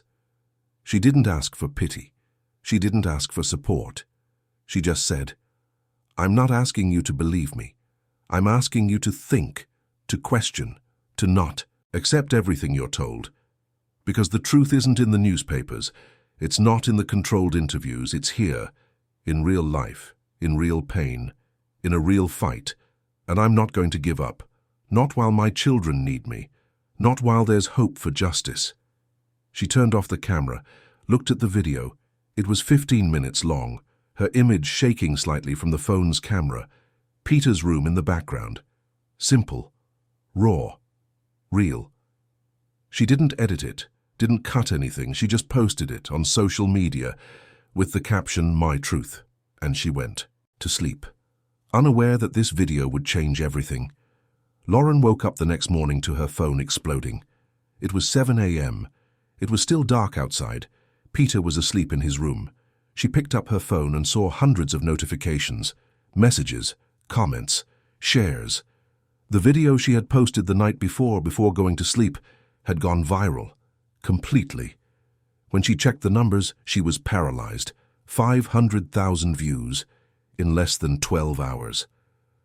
Lauren sat up in bed trying to process it. How had this happened? She had few followers. She wasn't an influencer. She had no reach. But the video had taken on a life of its own. People were sharing it, commenting, tagging others, saying they needed to see this, that it was important, that it was real. Lauren started reading the comments. Some were supportive. "Lauren, I believe you. You are brave. Keep fighting." Others were skeptical. How do we know she's telling the truth? It could all be a lie. And there were the cruel ones. She's crazy. She's making it all up to destroy the man. But the majority, surprisingly, were messages of solidarity. "I went through something similar. I know what it's like. Thank you for having the courage to speak." And some comments were from women telling their own stories. Husbands who cheated, who lied, who stole, who used power to silence them. They were painful accounts, but important, because they showed that Lauren wasn't alone, that there were others, many others. By 8 a.m., when Peter woke up and Lauren went to make breakfast, the video had surpassed 1 million views in less than 24 hours. She couldn't believe it. 1 million people, 1 million eyes on her story, 1 million possibilities for change. Her phone wouldn't stop ringing. It was journalists, asking for interviews, wanting to hear more. Lauren turned down most of them, but she accepted one. From an investigative reporter known for covering cases of corruption and violence against women, Marina Costa. She had called personally. "Lauren, your video is important. I want to help you tell your story widely, without distortions, without manipulation, just the truth. Can I come over today?" Marina arrived in the afternoon. She was a woman in her 40s with curly hair and a steady gaze. She brought a small crew, a camera, a microphone, a light. But she made sure to keep everything low-key, so as not to scare Peter, so as not to turn the house into a circus. They sat in the living room. Marina asked direct questions. Lauren answered with the same serenity as in the video. No tears, no drama, just facts. Marina recorded for 2 hours. At the end, she thanked her. "This will air tomorrow night, prime time. It will get a huge audience, and I think it's going to change a lot of things." Lauren nodded. She hoped so, because she desperately needed something to change. The report aired on a Thursday night. Lauren watched it at home with her father by her side. Anthony had insisted on being there, even though he was still recovering from the heart attack, even against his doctor's orders, because he wanted to support his daughter. Marina had done an impeccable job. She didn't just show the interview with Lauren, she also investigated. She brought documents, bank statements, photos, testimonies from other victims. Julia had changed her mind again and agreed to speak, with her face blurred, her voice distorted, but telling her story. Camilla, too. And there were more, other women, whom Marina had found, whom Ethan had deceived, used, discarded. There were 5 in total, 5 similar stories, 5 lives destroyed, and all of them pointing to the same man, Ethan Vance, and to the same woman who covered it all up, Eleanor Vance. The backlash was immediate. On social media, Ethan's name became a trending topic. People were furious, outraged, demanding justice, demanding that he be punished, that Eleanor also be investigated, that the religious foundation she led be audited. The pressure was enormous, and it started to have an effect.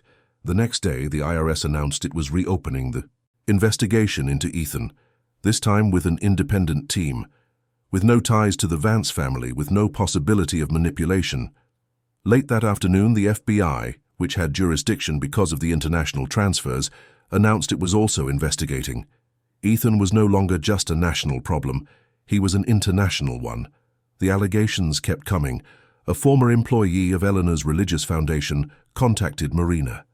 She said she had proof that the foundation was used for money laundering, that donations were embezzled, that contracts were fraudulent, that Eleanor used her religious image to cover up financial crimes.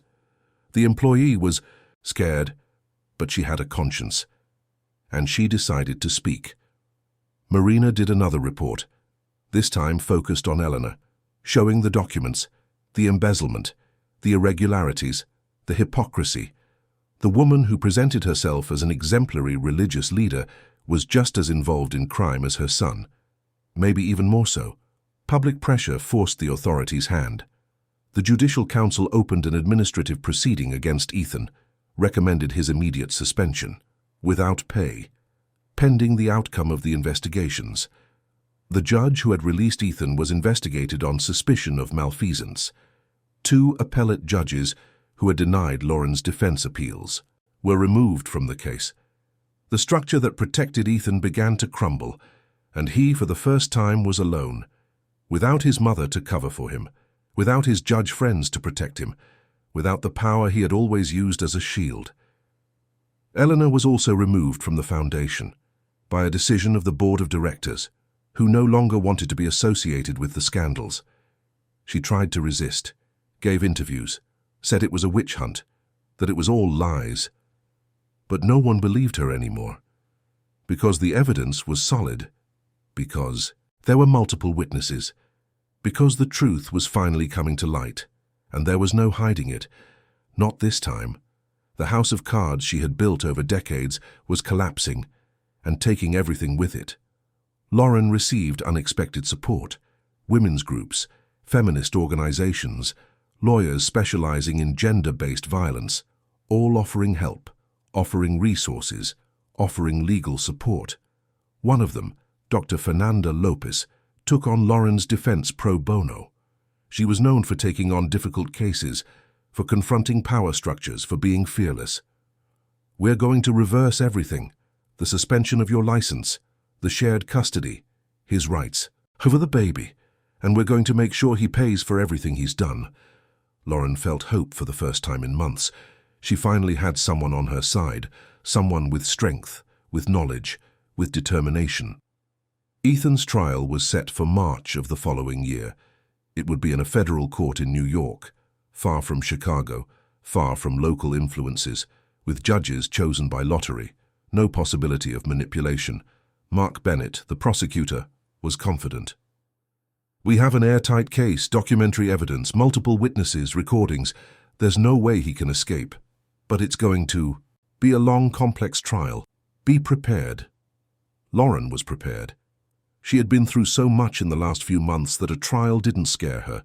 In fact, she was looking forward to it, because it was her chance to finally be heard, to tell her story in a courtroom, where it mattered, where it made a difference. Lauren was 8 months pregnant when the trial began. Her belly was huge, her back ached, her feet were swollen, but she was there, every day, sitting in the gallery, watching, listening, seeing Ethan try to defend himself. He had hired the best lawyers money could buy, but it was no use. The evidence was irrefutable. The bank statements showed everything. The phone recordings were clear. The witnesses were consistent. Ethan tried to argue it was a setup, that he had been coerced, that the evidence was forged, but the jury didn't believe him because it was too obvious, because it was too well documented, because it was too real. When it was Lauren's turn to testify, she was ready. She walked to the stand with difficulty because of her belly. She sat in the witness chair. Prosecutor Mark asked the questions, and she answered. For hours, she told the whole story again. The night in the ICU, the ignored calls, the discoveries, the betrayals, the crimes, the fight, the pain, the hope. Her voice didn't tremble. She didn't cry. She just spoke. With clarity, with firmness, with truth. At the end, Ethan's lawyer tried to discredit her, tried to show inconsistencies, tried to suggest she was vengeful, that she had made it all up. But Lauren was unshaken. She answered every question calmly, with facts, with dignity, and when she stepped down from the stand, she knew she had done her part. She had said everything she needed to say. Brooke, Ethan's mistress, also testified. She had been subpoenaed, and she decided to tell the truth. She told them about the relationship, about the promises Ethan had made, about the money he had spent on her, about the lies. Brooke was remorseful. She said she didn't know he was married at first, that when she found out, she tried to end it. But he insisted, manipulated her, made it seem like the marriage was over, that Lauren knew that they were all consenting adults. Brooke had believed him, but now she saw that she had been deceived too. She was just another victim in Ethan's long list. A former employee of Eleanor's foundation also testified. He revealed schemes to embezzle donations, inflated contracts, shell companies created to launder money. Eleanor coordinated everything. She used the foundation as a front, and when someone found out, she threatened them, pressured them, silenced them. The employee had been threatened too, but he decided to speak, because he couldn't bear the weight of complicity anymore, because he wanted justice, because he thought it had to be done. The trial lasted 3 weeks. At the end, the jury retired to deliberate. It took them 2 days.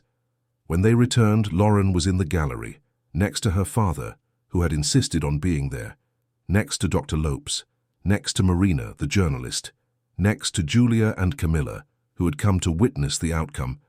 The judge called for silence. He read the verdict. Ethan Vance was found guilty, on all counts: bribery, money laundering, forgery, fraud, witness tampering.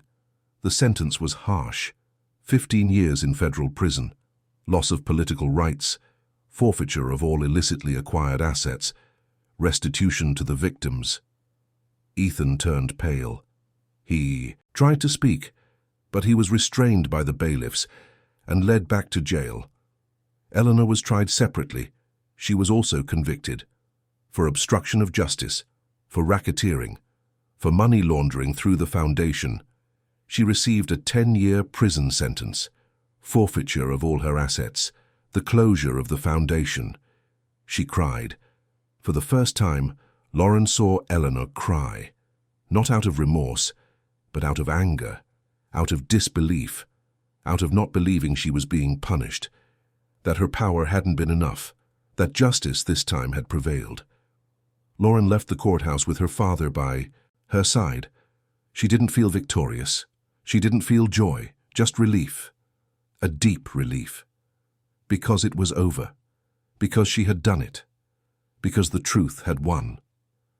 Anthony hugged his daughter. "I'm proud of you. You were stronger than I ever imagined. You didn't give up, and now you can start over." Lauren rested her head on her father's shoulder.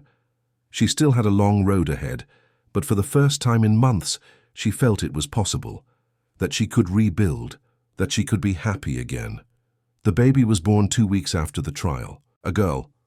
Lauren named her Laura, in honor of her own mother who had passed away years before. Laura was small, with dark hair and attentive eyes. Peter was enchanted with his sister. He held her carefully, kissed her little head, promised to protect her forever. Lauren looked at her 2 children and felt gratitude. Gratitude for having fought, for not having given up, for having given them a chance to grow up in a better environment, away from lies, away from manipulation, away from a father who didn't deserve the title. With the restitution money she received from the lawsuit, Lauren created a community space, a support center for mothers in vulnerable situations, mothers who had been betrayed, abandoned, silenced, mothers who needed legal, psychological, and financial support. The center offered free legal consultations, therapy, job training courses, daycare for the children while the mothers worked or studied. It was everything Lauren had wished she'd had when she was at rock bottom, and now she was offering it to others, so they wouldn't feel alone, so they would know it was possible to fight, that it was possible to win. In the center's garden, Lauren planted a tree, a cherry tree, delicate but resilient, with a plaque at its base, in memory of Peter Miller, who survived and taught us that life is worth the fight. It wasn't a tribute to death. It was a celebration of life, because Peter had survived that terrible night in the ICU. He had grown. He was strong, healthy, happy, and Lauren would never forget the night she almost lost him.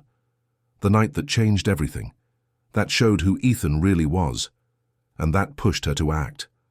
Lauren started giving talks, at universities, at events on women's rights, at conferences on corruption and justice. She told her story, not as a victim but as a survivor, as someone who had fought and won. Her talks were emotional, but also practical. She gave tips, taught how to recognize the signs of abusive relationships, how to gather evidence, how to seek help, how to not give up even when everything seemed lost. And people listened, they applauded, they were inspired. Many came up to her afterward to tell their own stories, to ask for advice, and Lauren helped, always, because she knew what it was like. She knew the pain, the fear, the desperation, and she also knew it was possible to get out. It was possible to rebuild. The video Lauren had recorded that night in Peter's room had now surpassed 40 million views. It had been translated into several languages, shared in dozens of countries. It had become a symbol of courage, of resistance, of the fight for justice. Lauren received messages from all over the world, from women thanking her, saying the video had given them the strength to report abuse, to leave abusive relationships, to seek help. And every message was a confirmation that it had been worth it. That all the pain, all the suffering, all the struggle had been worth it because it had helped others. It had made a difference. It had changed lives. Anthony recovered completely from the heart attack. He went back to being the strong man he had always been, retired but active. He helped Lauren at the support center, gave legal advice, guided the mothers, played with his grandchildren. Peter and Laura adored their grandpa. They spent weekends with him, listened to his stories, learned about justice, about ethics, about doing the right thing even when it's hard. Anthony looked at his daughter with pride. She had become stronger than he had imagined. She had faced a corrupt system. She had brought down power structures. She had won, and she continued to win, every day, helping other women, creating a legacy of courage and hope. Patricia tried to apologize months after the trial. She sent messages, called, asked to meet. Lauren refused. Some betrayals were unforgivable. Some wounds don't heal. Patricia had made a choice. She had chosen the wrong side. And now she had to live with the consequences. Lauren didn't feel anger, just indifference. Patricia no longer existed in her life. And that was okay. Julia and Camilla became Lauren's friends, not because of the circumstances, but because they had formed a bond. They had fought together. They had faced fear together. And they had won together. The three of them met regularly, for dinner, to talk, to catch up on their kids, to simply be there, supporting each other, reminding each other that they weren't alone, that they had overcome, that they were stronger than they thought. Ethan was serving his sentence in a federal prison in New York. Lauren never visited him. She didn't want to. She didn't need to. He was the past, a bad part of her life that was behind her. Peter visited sometimes, because it was his right, because as terrible a father as Ethan was, he was the only biological father Peter had. Lauren didn't stop him, but she didn't encourage it either. She let Peter decide. And when the boy came back from these visits, he always said the same thing. "Mummy, I'd rather be with you and Grandpa. Daddy seems sad and distant. He doesn't really talk." Lauren would just hug her son, confirming that she was there, that she always would be. Laura grew up happy, a smiling, curious child, full of energy. She didn't know her father, had no memories of him, and Lauren didn't know if she would ever tell her the whole story. Maybe when Laura was older, maybe when she was ready to understand, or maybe she wouldn't. Maybe she would let her daughter grow up without the weight of that past, without knowing she had been conceived in the midst of chaos, that she had grown in her mother's belly while she fought for justice. It was a decision for the future, for now Laura just needed to know she was loved, deeply, unconditionally. The support center thrived. It had already helped over 100 women in its first year, provided legal consultations, therapy, job training. Some had found jobs, Others had left abusive relationships. Others had gone back to school. Every story was a victory. Every woman who got back on her feet was proof that Lauren's work made a difference. And she kept going. Every day. Waking up early. Going to the center. Talking to the mothers. Listening to their stories. Offering support. Being the person she wished she'd had when she was at rock bottom. On a Sunday afternoon, 2 years after the trial, Lauren was in the center's garden, watering the flowers, watching the cherry tree she had planted grow. Peter was chasing Laura, who was giggling. Anthony was sitting on a bench, reading the newspaper. The scene was peaceful, simple, beautiful. Lauren paused for a moment, looked around, thought about everything she had been through, everything she had lost, and everything she had gained, and she realized something. She was happy, genuinely happy for the first time in years. It wasn't a perfect happiness. There were still scars. There was still pain. But it was real happiness, built on truth, on courage, on struggle. Anthony looked up from his newspaper. He saw his daughter standing there. He smiled. "What are you thinking about?" Lauren walked over, sat down next to him. "About everything. About how we got here. About how many times I wanted to give up, and how you never let me." Anthony held her hand. "You never gave up, honey. Even when everything seemed lost. Even when I was in the hospital. Even when the whole world was against you, you kept going. And look where we are now." Lauren looked at her children playing, looked at the center full of life, looked at her healthy father beside her, and she nodded. "We're okay. We're finally okay." "And I don't regret the fight," Lauren said, turning to her father. "I only regret not starting sooner." Anthony squeezed her hand. "Sometimes we need a push. A terrible night in an ICU. 17 ignored calls. A moment that changes everything. You had that moment, and you chose to act. Many don't. Many stay silent. They submit. But not you. And that made all the difference. Not just for you, but for all the women you've helped, for everyone who saw your video, who heard your story, who was inspired by your courage. You've changed lives, honey, and that's bigger than any court victory." Lauren felt her eyes well up, but they weren't tears of sadness. They were tears of emotion, of gratitude, of recognition that the journey had been worth it. Peter ran up to her. "Mummy, come play with us." Lauren smiled, stood up and went. She ran through the garden with her children, played, laughed, lived, because that's what mattered now, not the past, not the pain, but the present, the moment, the life she had rebuilt brick by brick, choice by choice, fight by fight. And it was a good life, a life worth living, a life she had earned with sweat, tears, and courage. As the sun began to set, painting the sky orange and pink, Lauren looked at the horizon. She thought about the future, the plans for the center, the talks she would give, the women she would help, the children she would raise, and she felt hope, a firm, unshakable hope, because she had learned that it was possible, that no matter how dark it got, there was always light. No matter how hard it seemed, there was always a way out. No matter how powerful the enemy, there was always justice. It just took courage, determination, a refusal to be silent. And Lauren had all of that, and more. She had learned that strength doesn't come from not falling, but from getting up every time you fall.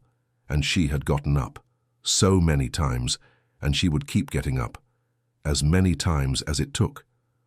Night fell over Chicago, cold, starry, beautiful. Lauren went inside the center with her children and her father. She closed the doors, turned on the lights, made dinner, the simple routine of a normal life. But it wasn't a normal life. It was a life that had been won, defended, protected. It was a life that had cost everything, but was worth everything.